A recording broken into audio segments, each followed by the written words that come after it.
The Avengers is actually the brainchild of this gentleman. This is Kevin Feige. He is the president of Marvel Studios, and he's actually been in the film business a long time. So Kevin started looking around at the characters that Marvel still retained the rights to, and what he noticed was that they had the rights to Captain America, the Incredible Hulk, Iron Man, Shield, Hawkeye, Black Widow, and what he realized was they had the rights to all of the characters that made up the Avengers. So going as far back as 2006, 2007, he started putting together this kind of grand idea to make these individual movies about the individual characters that would one day lead up to the first superhero team-up movie in history, and that's exactly what happened with the Avengers. And most of the sets look like this. For a lot of the scenes in Act 3 where New York is kind of falling down around the characters, some of that was done on location in New York and in my hometown of Cleveland. But a lot of it was also done on green screen stages like this one so that they could digitally add in the cityscapes after the fact. And it always gets me because it's like the scenes in New York are so convincing, and then you see photos like this where a lot of it was just done on a very small soundstage with the city painted in later. This is me. I'm the one in the middle.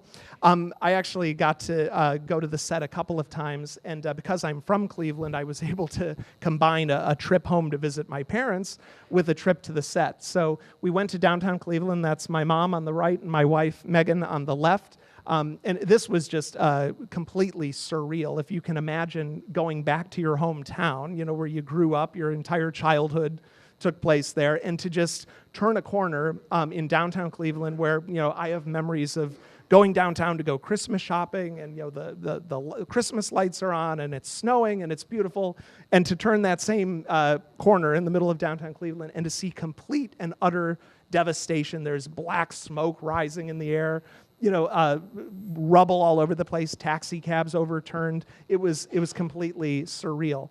And when I was talking to the producers, I basically said, okay, so other than the financial break, the main reason you're in Cleveland is because there's no way you're doing this in New York or LA. And they just started laughing and said, yeah, absolutely. There's no way you could shut down a major thoroughfare in Los Angeles or New York for weeks at a time and get away with it. They just won't do it. But Cleveland and trying to, times have been tough up there, with the economy, and they were like, yep, come in and do whatever you want, because a movie like The Avengers literally pumps millions and millions of dollars into the local economy of wherever they shoot. And that's why you can get away with closing down a main street for 2 and 3 weeks at a time to completely destroy it. In fact, I think the mayor asked them if they would leave it that way, as a tourist attraction, and they said, no, we don't really do that.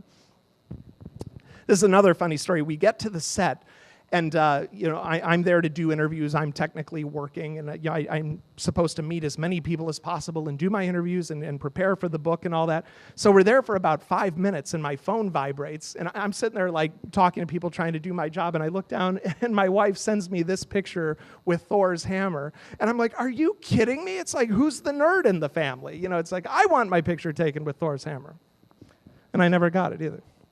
Oh, I know, isn't that right? Little pity party for me. This is a wider shot of what I saw when we first turned that corner, and it's amazing because it's completely realistic. I mean, you turn the corner and you literally think World War III has broken out on the streets of Cleveland. I bring up this photo because this is actually the first moment that I got to see being filmed on the streets of Cleveland. I turned the corner, and as soon as I met up with the producer, they said, "Oh, come on, we want to. You need to watch this scene, and then we'll introduce you to Joss." So I go up to the street, and just to see Thor and Captain America about 10 feet away from you, brawling with stuntmen, because all the stuntmen were just big burly guys with the little ping pong balls on them so they could turn them into aliens later. But it was just completely surreal because you're standing there going, okay, I'm in my hometown where I grew up.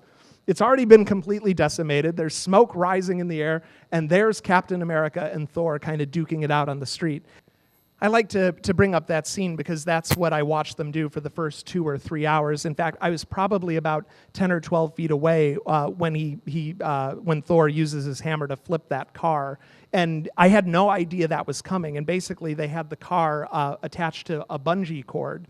So Chris Hemsworth is there with the hammer, and he runs up to it, and he does one of these, and then the bungee cord yanks the car, and it literally flips down the street into a pile of parked cars. And again, if you're not prepared for it, you're about 12 feet away. It's like I thought all hell had broken loose, and I was like in the fetal position behind a taxi cab. And then I got to watch, for those of you, obviously I think it's all of you who have seen the movie, that scene where Captain America just races down the street with alien gunfire going off all around him.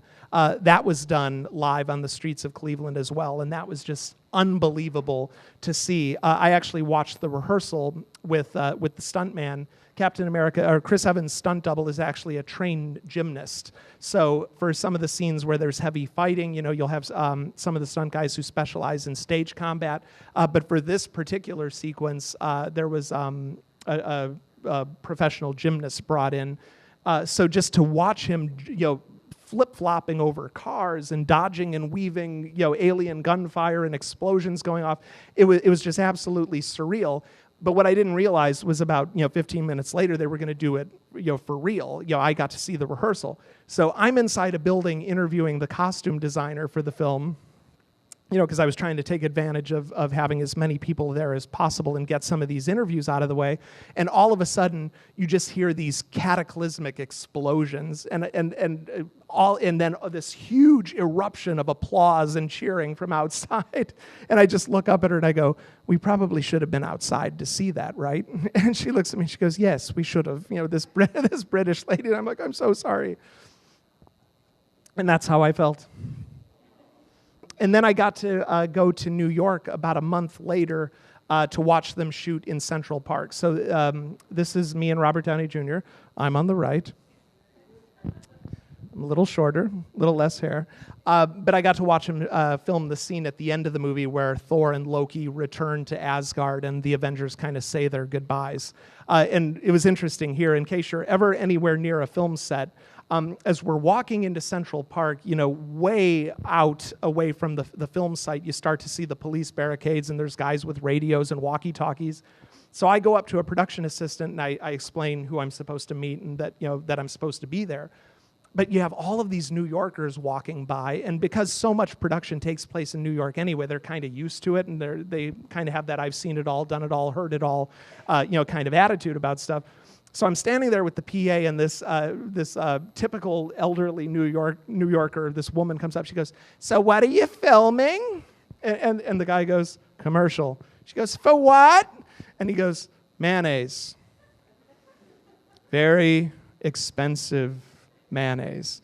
And I found out that that's an industry thing, that they always, if it's something that they really don't want people to know about or they don't want people to sit there and take pictures, they'll say it's a commercial, and specifically a mayonnaise commercial. So if you're ever out and you see the trucks and you see the police barricades and you ask what they're filming, if they say it's a mayonnaise commercial, stick around because it's probably something you would like to see. This is my favorite photo pretty much of all time.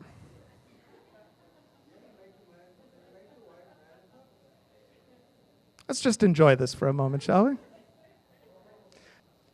That's Tom Hiddleston as Loki. What was cool about, in our industry, you get to work with a lot of interesting people and cool people, but I never get tired of meeting people when they're actually in the costume. Because it's one thing to take a picture with somebody, when they're just in civilian clothing, but to actually take a picture with Loki when he's dressed as Loki and has dried blood and dirt on him is just kind of surreal. That's why I love the picture with Robert Downey Jr., because I'm the biggest nerd on the planet. So it's to have a picture with Robert Downey Jr. is cool. To have a picture with Robert Downey Jr. dressed as Tony Stark is amazing.